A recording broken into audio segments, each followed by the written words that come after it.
Insyaallah penceramah malam ini Ustaz Haji Ramli Bakka LC MA. Alhamdulillah Ustaz sudah hadir bersama kita. Kepada Ustaz dengan hormat kami persilahkan. Sekian dari kami. Wassalamualaikum warahmatullahi wabarakatuh.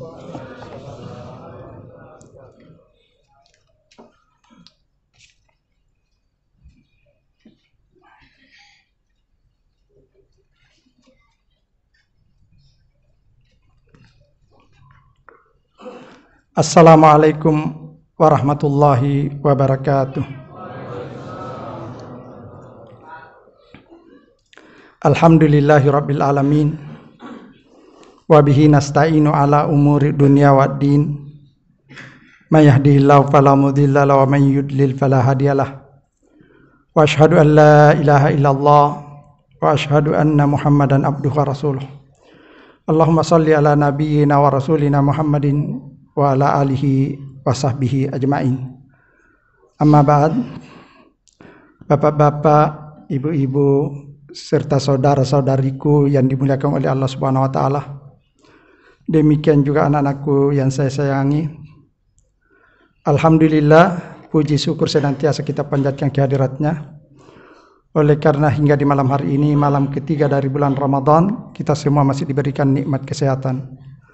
Dan ini tentu patut kita syukuri, karena dengan kesehatan dan juga kesempatan yang kita miliki, insya Allah kita bertekad untuk bisa menyelesaikan bulan Ramadan ini dengan sebaik-baiknya. Namun ada satu hal yang tentu saja lebih patut lagi kita syukuri dan kita harus jaga, bahkan membelanya, adalah nikmat iman. Karena seandainya pun kita sehat, kita punya banyak kesempatan, namun bila iman kita mengalami penurunan, terkadang yang namanya ibadah-ibadah yang ringan, demikian juga perbuatan-perbuatan baik yang mudah terasa berat untuk kita laksanakan. Padahal itu semuanya merupakan amalan-amalan yang kelak akan mengantarkan kita hidup bahagia dunia dan akhirat. Hadirin dan hadirat jamaah tarwih yang dimuliakan oleh Allah Subhanahu wa taala.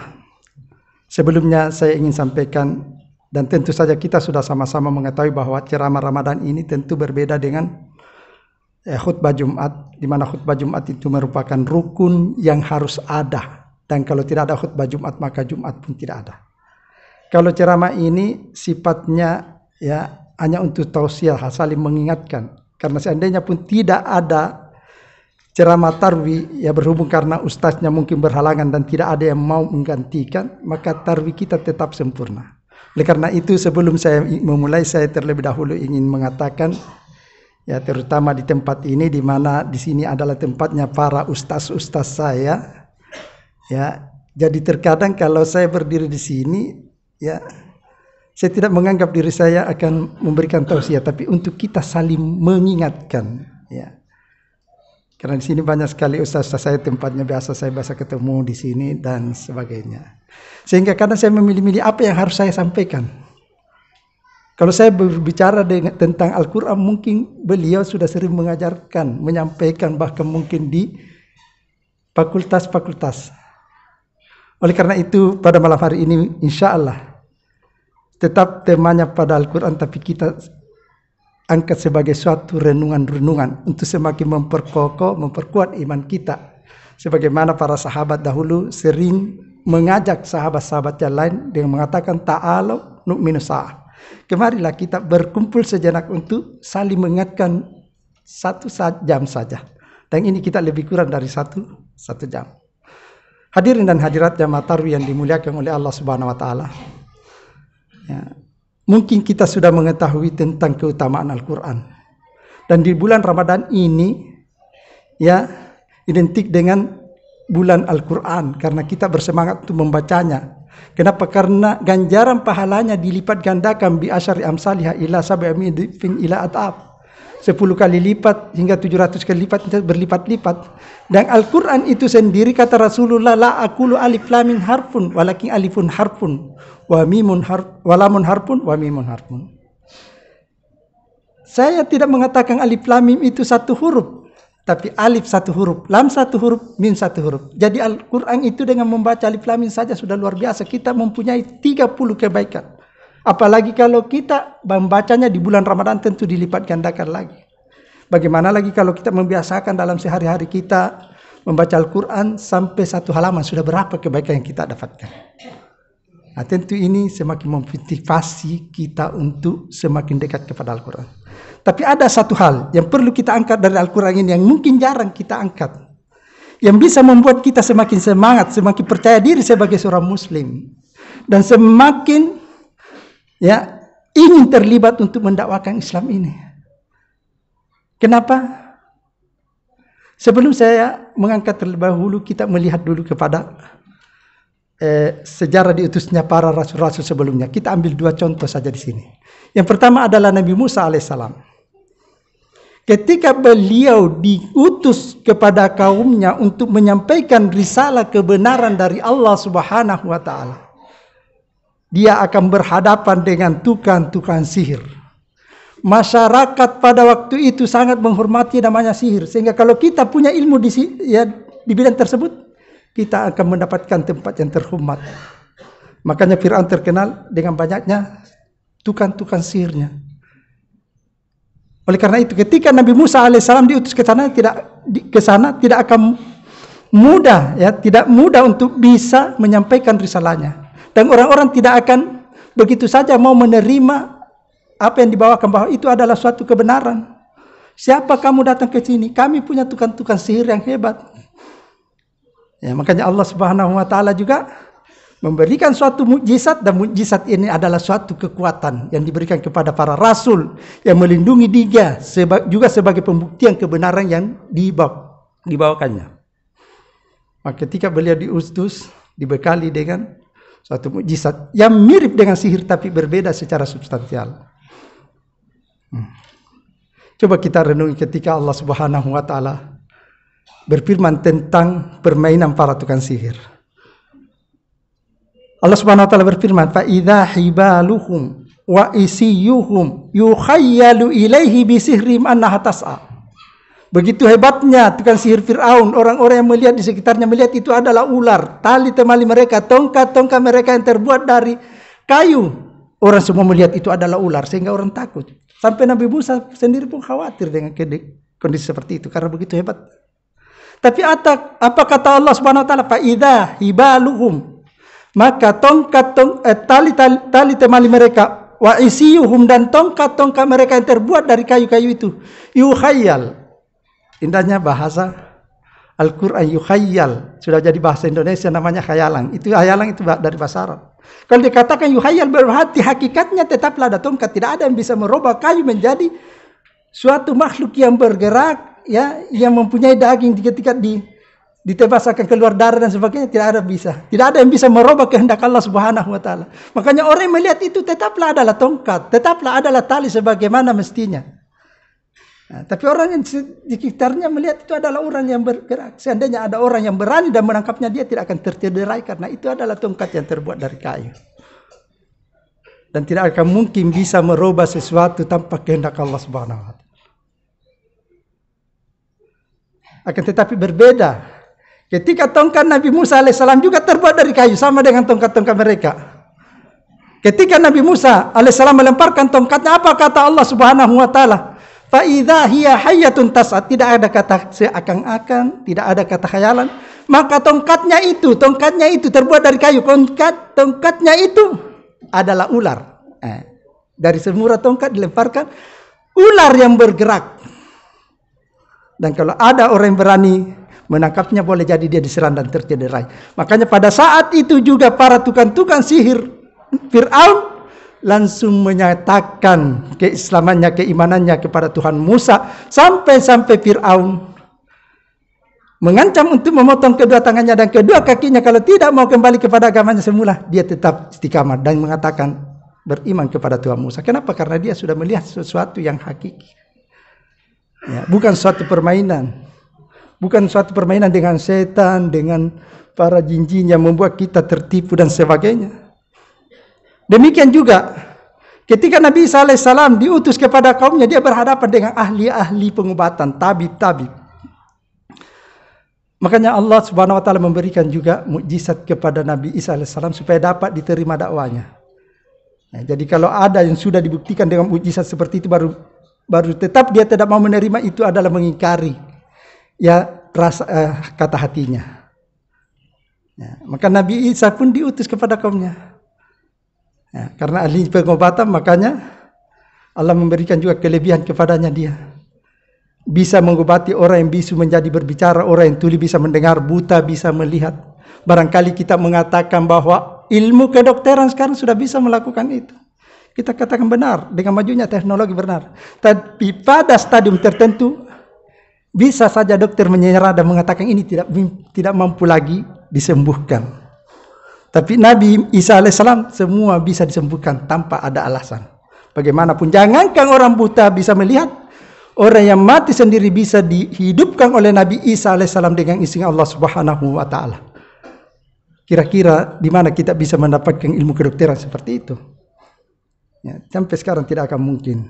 Nah, ini kenapa? Karena Allah Subhanahu mengutus kepada orang-orang yang tentu saja tanpa bisa mengalahkan ya kehebatan mereka, risalah Nabi Isa alaihissalam tidak akan bisa terlepas. Tapi coba kembali lagi kita merenung. Setelah Nabi Isa alaihissalam, Nabi Musa alaihissalam wafat meninggalkan umatnya, maka mukjizat mereka pun berakhir, sehingga tidak ada jaminan ya risalah beliau bisa berjalan dengan baik. Sehingga tidak ada jaminan ya kitab-kitab ya ada yang semacam melindungi. Berbeda dengan mukjizat Rasulullah Sallallahu Alaihi Wasallam. Kita sekarang ada di abad ke-14 Hijriah ya, 1444. Sudah sangat jauh. Akan tetapi mukjizat Rasulullah, mukjizat utama Rasulullah Sallallahu Alaihi Wasallam terdapat pada Al-Quran itu sendiri. Adalah Al-Quran yang ada yang kita baca, yang sama dengan apa yang turun di zaman Rasulullah Sallallahu Alaihi Wasallam dan dibaca oleh para sahabat. Tidak ada perubahan-perubahannya. Sehingga wajar jika di zaman sekarang ini, bagaimanapun majunya teknologi, bagaimanapun segala aksi-aksi yang ingin memojokkan Islam, mengatakan Islam itu adalah agama yang tidak bermoral dan sebagainya, teroris dan sebagainya, justru semakin banyak orang-orang di Barat. Para ilmuwan-ilmuwan di Barat justru banyak yang masuk Islam. Kenapa? Karena dia ingin mengetahui ada apa dengan Islam. Dia tidak mau melihat kepada masyarakatnya, tapi dia melihat kepada kitabnya. Makanya dibelilah kitabnya, dibaca, dan justru semakin banyak yang masuk Islam dan mengatakan inilah sebenarnya kitab kemanusiaan. Kitab yang akan mengantarkan kita pada hidup kedamaian. Dan orang-orang yang tidak mau menerima kebenaran itu disebabkan karena sikap sombong, sehingga dia tetap bersikap gengsi dan mengatakan bahwa Al-Quran itu adalah buatan manusia. Dan banyak sekali ya, mungkin karena karena ini waktu kita yang begitu terbatas, tidak akan mungkin bisa kita angkat semuanya itu. Makanya Al-Quran ini tetap akan menghadapi suatu tantangan. Di zaman Rasulullah berhadapan dengan ahli-ahli bahasa, syair-syair dan sebagainya. Makanya Al-Quran dengan bahasanya yang begitu indah, banyak di antara para ahli-ahli bahasa zaman tersebut yang masuk Islam. Dan ada pun orang yang mengingkarinya itu disebabkan karena kesombongannya saja. Salah satu yang bisa kita angkat adalah Abu Aqil, seorang sahabat sebelum dia memeluk Islam. Dia mendengar bahwa Nabi Muhammad Sallallahu Alaihi Wasallam dia menantang orang-orang Arab. Padahal orang Arab sangat malu kalau dikatakan ditantang, apalagi ditantang dalam membuat suatu ungkapan-ungkapan yang indah. Mereka ahlinya, pakarnya, mereka sangat mencintai bahasanya. Mereka terkenal sebagai sastrawan, adib, dan demikian juga penyair-penyair. Dalam sehari saja atau dalam sejam saja dia bisa menulis beberapa syair-syair Al-Quran. Nah, maka Abu Aqil karena dia seorang penyair yang sangat hebat, maka dia pun menulis beberapa bait syair, kemudian dia menggantung di dinding Ka'bah. Jadi tidak semua juga di zaman itu, di zaman jahiliyah, bisa sembarangan menggantung di dinding Ka'bah. Kalau kita setengah-setengah saja kehebatannya, kemudian kita menggantung di dinding Ka'bah, dan ada orang yang mengkritisinya, bukannya penghormatan yang kita dapatkan. Justru mendapatkan penghinaan. Dia bilang, syair seperti ini digantung di dinding Ka'bah, ini hanya tempatnya orang-orang yang hebat. An-nubala'u minal syu'ara. Kenapa ada seperti ini? Ya, karena dia seorang hebat, dia ada yang punya keyakinan, digantung.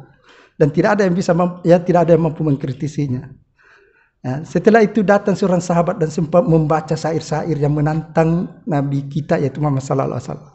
Maka ditulislah beberapa ayat-ayat Al-Qur'an. Kemudian ditempelkan bersandingan dengan syair-syair tersebut di dinding Ka'bah. Dan setelah itu dalam sejarah disebutkan Abu Aqil datang dan membaca ayat-ayat tersebut. Namun apa yang terjadi? Dia berteriak histeris dan mengatakan wallahi, ya, karena orang kafir dahulu juga itu yang percaya kepada Allah. Mereka musyrik itu karena walaupun percaya bahwa Allah itu adalah Tuhan, tapi mereka menyembah selain daripada Allah. Makanya disebutkan juga musyrik. Ya, mereka tahu bahwa Tuhan itu hanya satu, tapi sesembahan mereka banyak. Nah, makanya dia mengatakan wallahi, demi Allah, ma hadza biqaulil basar. Ini bukan perkataan manusia. Seandainya perkataan manusia tidak akan mungkin kita terkalahkan ini para penyair Arab. Akhirnya pada saat itu juga dia mencari Rasulullah sallallahu alaihi wasallam dan menyatakan keislamannya. Dia bersyahadat dan di zaman Khalifah Umar radhiyallahu anhu, Khalifah Umar sangat rindu ingin mendengar lantunan-lantunan bait Abu Aqil, maka dipanggilnya lah untuk membacakan syair-syairnya. Namun apa kata Abu Aqil? Setelah Allah Subhanahu wa taala mengajarkan aku surah Al-Baqarah dan surah Ali Imran, ya, diambil sebagai suatu simpel. Saya pada saat itu telah meninggalkan profesi saya sebagai seorang penyair. Ini kalau kita mau berbicara tentang keindahan bahasa Al-Quran. Di zaman sekarang ini dengan majunya teknologi, kita angkat satu kemudian kita tutup. Ya. Al-Quran sebagai mukjizat yang abadi, tetap menantang dan tetap tidak akan bisa terkalahkan. Di zaman majunya teknologi, bagaimanapun hebatnya untuk bisa menyatakan Al-Quran itu bukan suatu kebenaran, justru banyak ilmu yang memeluk Islam. Setelah dia dengan ilmu pengetahuannya dan membaca Al-Quran, justru dia meyakini inilah suatu kebenaran. Di dalam Al-Quran ada suatu perumpamaan tentang kondisi orang-orang kafir. Orang kafir itu yang tidak bisa membedakan mana yang baik, mana yang buruk, mana yang halal, mana yang haram, itu diibaratkan berada dalam suatu kegelapan. Kenapa? Karena kalau orang berada dalam suatu kegelapan tidak akan bisa membedakan mana warna putih, mana warna merah. Lantas bagaimana diberikan perumpamaan di mana tempat yang paling gelap di tempat yang paling gelap di bumi ini? Ternyata didapatkanlah bahwa tempat yang paling gelap di bumi ini adalah di dasar laut. Ya mungkin ada di sini bapak-bapak mungkin ya saya dulu waktu diajar IPA dulu bahasanya ya waktu saya masih SMA. Itu ada namanya pelajaran IPA. Guru IPA kami mengajarkan bahwa itu ombak yang ada di permukaan laut itu sebenarnya menghalangi cahaya masuk ke dasar laut. Kenapa? Karena setiap ada cahaya dia pantulkan, ombak itu memantulkan kembali. Makanya tempat yang paling gelap di bumi ini adalah dasar laut kalau ada tempat. Dan secara fitrah juga orang-orang kita ya kalau ada orang yang tenggelam kemudian kita selamatkan, kita tanya apa yang kamu rasakan, dia bilang saya tidak tahu, seakan-akan di sekitar saya itu adalah gelap sekali. Itu secara fitrah. Nah, makanya di dalam Al-Quran supaya orang Arab waktu itu yang tidak mengetahui tentang ilmu pengetahuan yang akan datang tidak juga mengingkari Al-Quran, karena mungkin kalau dia katakan seperti itu mungkin dia mengingkari karena dia tidak tahu apa yang akan terjadi akan datang. Tapi ini juga sesuai dengan zaman itu. Nah, maka dengan keindahan bahasanya dan juga sekaligus pembuktian bahwa itu ada di dalam kehidupan nyata kita, Allah Subhanahu wa taala berfirman di dalam Al-Qur'an tentang orang-orang kafir yang berada di dalam kegelapan, au kadzulumatin, atau ibarat dalam suatu kegelapan, fi bahril lujjin, ya di dasar laut yang paling dalam. Ya, tentu saja paling dalam itu adalah paling gelap. Fi bahril lujjin yakshahu maujun, tertutup oleh ombak. Ya, berarti satu kali cahaya tertahan. Yakshahu maujun min fawqihi maujun, di atasnya lagi ada ombak. Berarti dua kali kegelapan, semakin gelap. Min fawqihi sahab, di atasnya lagi ada awan, sehingga matahari semakin tidak bisa tembus. Nah, bagaimana tentang hal ini? Ternyata disebutkan bahwa pelaut-pelaut Skandinavia di abad ke-18 ketika dia melaut di Laut Kaspia, jadi tidak semua laut, di laut yang paling dalam, ternyata ada kejadian-kejadian bahwasanya di samping Ya, ombak-ombak yang kita lihat di dasar laut, di permukaan laut ini, ternyata di pertengahan laut terkadang jadi suatu gerakan-gerakan air yang mirip dengan ombak yang lebih besar daripada ombak permukaan. Jadi sudah terbukti, sehingga siapa yang mengajarkan Rasulullah? Tentu saja bukan buatan Rasulullah, melainkan adalah wahyu dari Allah Subhanahu wa ta'ala. Kemudian yang kedua, kenapa orang Arab tidak mengatakan bagaimana mungkin ada laut yang bertingkat? Artinya kan kalau ada dua ombak berarti bertingkat. Ternyata orang Arab waktu itu dia memahami, karena orang Arab itu sudah, ya kalau kita bahas membaca budaya-budaya mereka itu selalu memberikan perumpamaan kegelapan itu di dalam laut. Seperti kata Ibnu Qais, wa lailin kamaujil bahri arhasululahu. Dan malam ibarat ombak lautan yang membentangkan tirai hitamnya ke atas diriku. Ya, dia merasakan kegalutan waktu itu, sehingga dia memperumpakan saya ini ibarat orang yang ditempa oleh ombak dalam kegelapan. Sehingga orang Arab dan kita juga baca di dalam Al-Quran begitu terjemahannya. Atau ya mereka orang-orang kafir itu dalam kegelapan yang tertutup oleh ombak yang tumpang tindih. Ombak di atasnya lagi ada ombak. Di situ terjemahkan zulumatun ba'duha fawqa ba'd. Ya, kegelapan di atasnya ada kegelapan. Kegelapan yang tumpang tindih, yaitu sangat gelap sekali, sehingga orang Arab pada waktu itu dia memahami bahwa maksud daripada tersebut adalah kegelapan yang sangat gelap karena bertumpang tindih, bukan berarti bahwa ada dua ombak di laut. Karena seandainya dia memahami seperti itu, maka dia mungkin mengingkari bagaimana mungkin ada air yang bersusun. Ya, demikianlah hadirin dan hadirat jamaah tarawih yang dimuliakan oleh Allah Subhanahu wa taala. Ya, sebagai renungan-renungan, semoga kita ya dengan renungan ini semakin mendekatkan diri kita kepada Al-Quran, karena Al-Quran itu adalah mukjizat Rasulullah Sallallahu Alaihi Wasallam.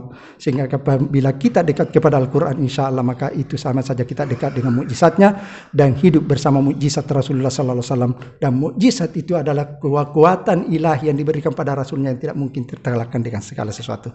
Di zaman sekarang ini mungkin banyak sihir dan sebagainya. Insya Allah dengan membiasakan membaca Al-Quran, boleh jadi ada orang yang kurang senang dengan keberhasilan kita, dia mau membalas dengan secara fisik tidak mampu, sehingga dia menggunakan pelek dan sebagainya, datang kepada tukang sihir dan menyihir kita. Tapi karena kita biasa membaca Al-Quran, insya Allah sihir itu pun tidak akan menembus kita. Yakinlah bahwasanya bersama Al-Quran insya Allah kita akan selalu terlindungi dan selalu bersemangat. Aqulu qauli hadza wa astaghfirullah li wa lakum wa lisairil muslimin fastaghfiruhu innahu huwal ghafurur rahim. Wassalamualaikum warahmatullahi wabarakatuh.